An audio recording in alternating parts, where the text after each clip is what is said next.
1973 வெளியான புரட்சி தலைவர் ஓன் தயாரிப்பால் உலகம் சுற்று வாலிபன் அந்த காலகட்டத்தில் கருணாநிதி முதல்வராக இருக்கும்போது அந்த படத்தை வெளியிடக்கூடாது என்று இது பண்ணாங்க.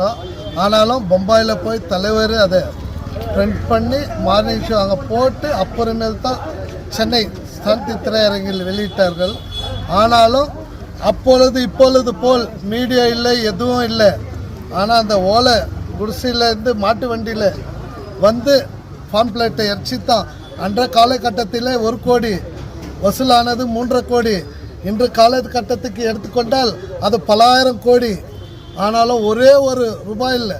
உலகம் சுற்று வாலிபன் யாருமே எந்த திரையரங்கிலும் எந்த நடிகனும் செய்யாத ஒரு சாதனை உலக சுற்று வாலிபனில் புரட்சி தலைவர் பொன்மலை செம்மல் பாரத ரத்னா டாக்டர் எம்ஜிஆர் உலகத்தையே அனைத்து ரசிகருக்கும் அனைத்து மக்களுக்கும் காட்டிய ஒரே ஒரு தலைவர் என்றால் அது புரட்சி தலைவர் எம்ஜிஆர் தான். இருந்தும் 1000 பொன் என் தலைவர் புரட்சி தலைவர். எங்கள் அப்பா ஸ்தானம் அவர். இருந்தும் 1000 பொன், இறந்தும் 1000 பொன்.